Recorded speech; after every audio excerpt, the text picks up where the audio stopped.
Born in the Republic of Venice in 1254, Marco Polo is regarded as one of the greatest explorers of all time. At the age of 17, he began his journey to the east, a journey of 15,000 miles that made him a legend in the list of adventurers. From the trade routes of the Silk Road to the grand palaces of the Mongol Empire, he witnessed everything. Unlike travelers and merchants who merely passed through Asia, Marco lived in the Mongol Empire for 17 years and became a trusted diplomat of Kublai Khan, the grandson of Genghis Khan. By the time Marco finally returned to Venice, he was thrown into prison, where he wrote a medieval bestseller, a book that would not only open a window to the East, but also influence future explorers like Christopher Columbus, who carried Polo's book on his voyages.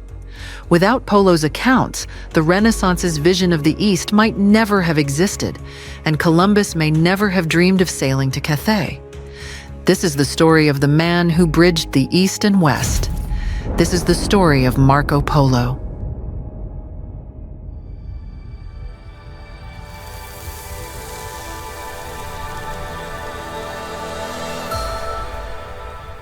In the 13th century, Italy stood as a powerhouse of trade in Europe. Cities like Venice and Genoa pulsed with wealth, their ports alive with ships carrying goods from across the Mediterranean. Europe itself was a patchwork of kingdoms, still clawing out of the Dark Ages, with economies rooted in farming and local trade. Italy was a bit different. Its merchants connected Europe to the wealth of the Byzantine Empire and the Middle East, trading in silk, spices, and gold. Across the globe, the Mongol Empire held most of the power, controlling vast regions of the world. Its cities, like Beijing and Baghdad, dwarfed Europe's towns in size and splendor. While Europe had knights and castles, Asia held interconnected empires with armies of tens of thousands and markets that hummed with exotic treasures. Marco Polo was born in 1254 in Venice, Europe's center of trade and commerce. In Venice, the scent of spices mingled with the salty air of the Adriatic Sea. Ships from distant lands crowded the docks, unloading silk, jewels, and tales of places most Venetians only knew through the travelers. Marco's father, Niccolo, and his uncle, Maffeo, were no ordinary businessmen. They had already sailed beyond the edges of Europe, reaching the court of Kublai Khan, the grand ruler of the Mongol Empire. When they returned, their stories captivated young Marco. Tales of golden palaces, vast armies, and markets bursting with strange goods unlike anything in Italy. Marco, barely a teenager, often sat wide-eyed as his father described camel caravans traveling through endless sands or the shiny jade on an emperor's throne. The Polo family's travels were driven by profit as much as curiosity. Niccolo and Maffeo had built ties with the Mongols years before, setting the stage for an epic journey. It was around this time that young Marco had been preparing himself for years to be a part of the next opportunity to join his father and explore the world.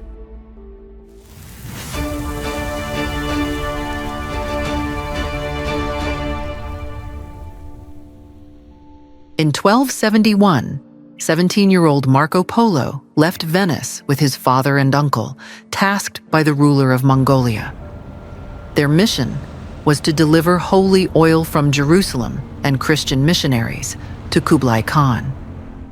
They sailed across the shimmering Adriatic to Acre, modern-day Israel, with other merchants and traders. From there, they rode to Jerusalem's Church of the Holy Sepulchre, its golden glow captivating Marco as pilgrims and visitors prayed around it.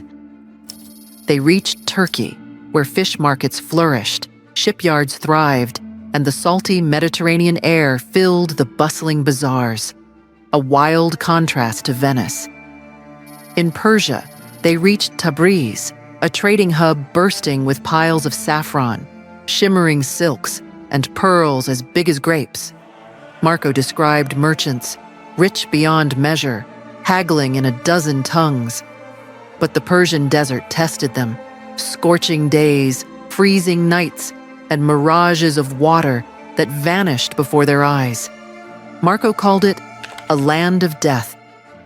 By 1273, they faced the Pamir Mountains, the roof of the world.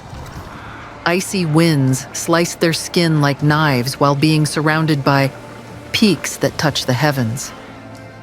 One slip on loose rocks meant a deadly fall.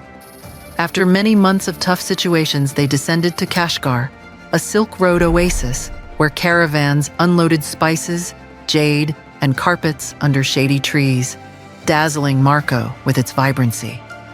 After 3.5 grueling years, they arrived at Kublai Khan's empire in 1275. Mongol officials greeted them like rock stars, equipping them with fresh horses, warm yurts, and preparing fresh meat roasting over fire. Their final stop was Chengdu, where palaces gleamed with marble, gardens bloomed with roses, and peacocks strutted like kings. Kublai Khan himself welcomed them, a titan of a man ruling half the world. Marco, the boy from Venice, had conquered the Silk Road. Thanks for diving into the thrilling tale of Marco Polo. If his journey moved you, hit the like button and subscribe to Ratio Freedom to keep the fight for liberty alive. Drop a comment below with your favorite freedom fighter you'd like us to cover next.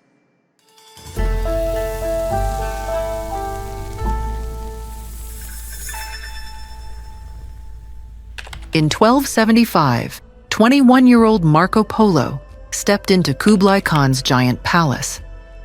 The walls glowed with gold, silk banners hung in the air, and the Khan sat on a solid jade throne. Marco had traveled over 15,000 miles from Venice to reach this place, the center of the Mongol Empire. The Khan took a liking to him right away. Marco's charm, his years of tough experiences, and his eager curiosity made them click, starting a connection that would grow strong. As Marco's relationship with the Khan grew, his responsibilities grew bigger. For 3 years, he ran the city of Yangzhou. He kept trade moving and collected taxes. He also helped manage salt production, which was huge since salt was worth a fortune back then. The Khan trusted him with imperial work, and Marco delivered on every occasion. Marco experienced things that didn't exist in Europe. He was one of the first Europeans who saw paper money. He couldn't believe it. He wrote, "The Khan makes people use paper like it's gold," while in Europe, trade was taking place using coins. Then there was coal, black stones that burn like logs. He'd never seen anything like it since Europeans burned wood. He also tasted exotic foods, wore silk robes, and watched fireworks light up the sky at festivals. Niccolo and Maffeo weren't just tagging along. They were advisors to the Khan, helping with trade deals and talking to foreign ministers. The Polo trio was like a family of explorers and diplomats, linking east and west. Marco lived there for 17 years, soaking up a life of adventure. He wasn't just a tourist. He was deeply embedded in Asian lifestyle and culture. Marco was excited to go back home to share his experiences with his friends and family, but he didn't know the challenges that lay ahead in going back.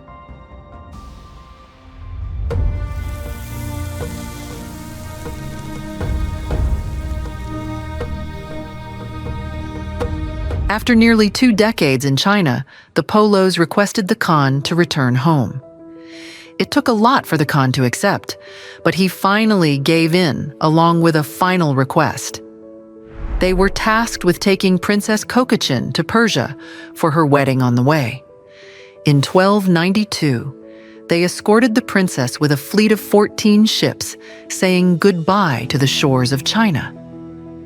Their journey was tough, navigating the stormy Indian Oceans with pirates eyeing their treasures. Many died of sickness, but the Polo survived. After 3 years of travel, they reached Persia on time for the wedding of their life. 2 years later, they reached Venice in 1295.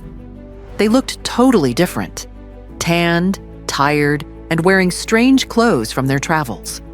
Having over 24 years of experience away from Europe, their family didn't even recognize them. To prove who they were, they showed off jewels they'd hidden in their coats. 41-year-old Marco started telling wild stories about golden palaces, vast deserts, and faraway lands.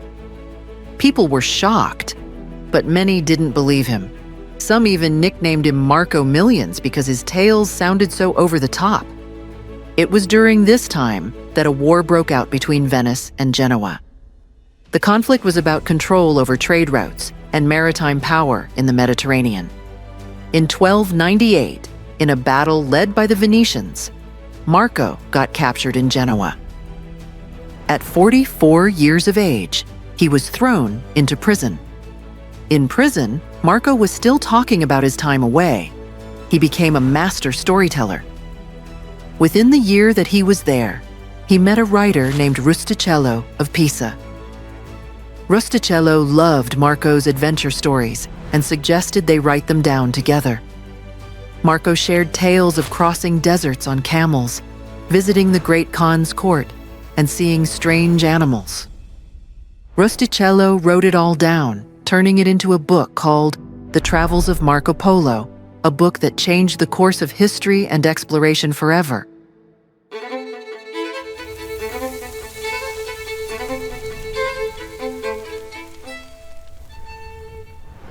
In 1299, Marco Polo was released from prison at age 45. He returned to Venice and went back to what he knew, working as a merchant, trading goods like he'd done before. Around that time, his book, The Travels of Marco Polo, came out, making him well known. People talked quietly about the man who'd seen Kublai Khan and crossed deserts on camels. This recognition helped him become a successful trader. In 1300, at age 46, he married Donata Badoer, who came from a wealthy Venetian family. Together, they had 3 daughters, Fantina, Belela, and Moretta. He bought a big house with his family in Venice, living off the fortunes he had made trading in Asia. At his trade, he dealt spices, silk, and gems, stuff he'd seen firsthand in Asia. Life was good, but he never stopped telling his wild stories at dinners and taverns. As he got older, Marco stayed in Venice, managing his wealth and raising his girls. By his 60s, he was a respected figure, though some still called his tales exaggerations. In 1323, at 69 years old, he got a severe illness. On January 8, 1324, he died in his bed, surrounded by his loved ones. Right before he passed, a priest asked if he'd admit his stories were lies. Marco shot back, "I didn't even tell half of what I saw." He left his money to his wife, daughters, and some local churches. As years passed and exploration grew, Marco Polo's book became a reliable guide, known for its clear details about Asian cultures. It encouraged explorers for many years. The first printed versions came out in 1477 in German and 1496 in Italian, making it easy for people to read. By the 1500s, when Portuguese travelers reached China, they confirmed much of what Marco wrote, proving its worth for geography and culture. Christopher Columbus read it and set out to find a new way to Asia, which led him to discover the Americas in 1492. Renaissance figures like Shakespeare, who nodded to Polo in The Merchant of Venice, kept his name alive. Mapmakers used his stories to draw better maps of Asia's rivers and mountains. His book also helped boost trade along the Silk Road, linking Europe and Asia more than ever. Beyond geography, Marco introduced revolutionary concepts. Paper money, which he'd seen in China, foreshadowed modern banking. He also wrote about coal, black stones that burn, surprising Europeans who relied on wood. His glimpse of merit-based rule hinted European policymakers toward questioning inherited power, planting seeds for a new democracy. His tales of religious diversity hinted at a world where coexistence was possible, challenging the intolerance of his time. His courage in sharing these bold ideas opened eyes to a bigger world.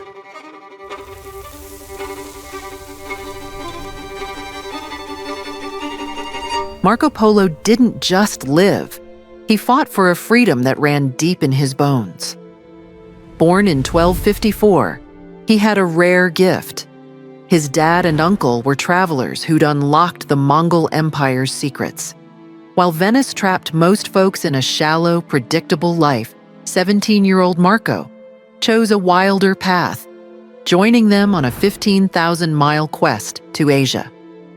Wealth could have kept him cozy, but he traded safety for a freedom worth dying for, facing dangers that tested his core. In China, Kublai Khan saw something in him, yet Marco didn't lean on that favor. He earned his place, running Yangzhou, learning Asia's ways, and forging a bond with the emperor through trust and heart. Then, at 44, he found himself in a Genoa prison. Marco saw freedom in those bars, teaming up with Rustichello to write the travels of Marco Polo.